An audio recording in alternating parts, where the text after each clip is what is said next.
Alors, bonjour Paul, est-ce que tu peux te présenter, s'il te plaît? Je m'appelle Paul Wamo Tan, je suis originaire de Lifou, l'île de Djehou en Nouvelle-Calédonie, et je suis ici pour des ateliers d'écriture slam. Justement, est-ce que tu peux nous présenter ton atelier? En quoi est-ce que ça consiste? Mon atelier, l'atelier slam, consiste à faire découvrir la pratique du slam. Donc le slam, c'est de la poésie orale. Et donc dans mes ateliers, je fais écrire des textes et je les fais dire par les participants. Depuis combien de temps est-ce que tu pratiques le slam? Le slam, en fait, j'écris des textes depuis, on va dire maintenant, presque 20 ans, hein. J'ai commencé il y a 20 ans à écrire des textes et à les dire juste après. Donc, dès que j'ai commencé à écrire, j'ai commencé aussi à les dire. Donc, à peu près 20 ans, à peu près une vingtaine d'années. Qu'est-ce que ça t'apporte dans la vie?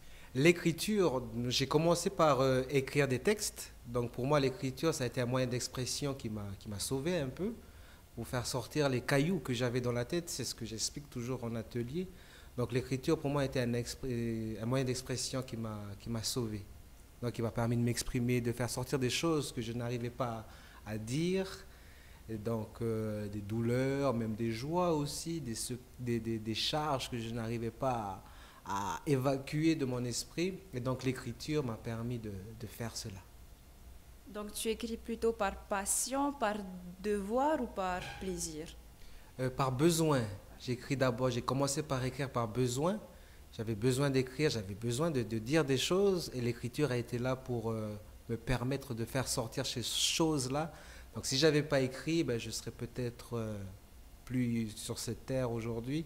Donc c'est vraiment quelque chose qui m'a sauvé et qui me sauve encore aujourd'hui quand j'arrive pas à faire sortir les cailloux de ma tête.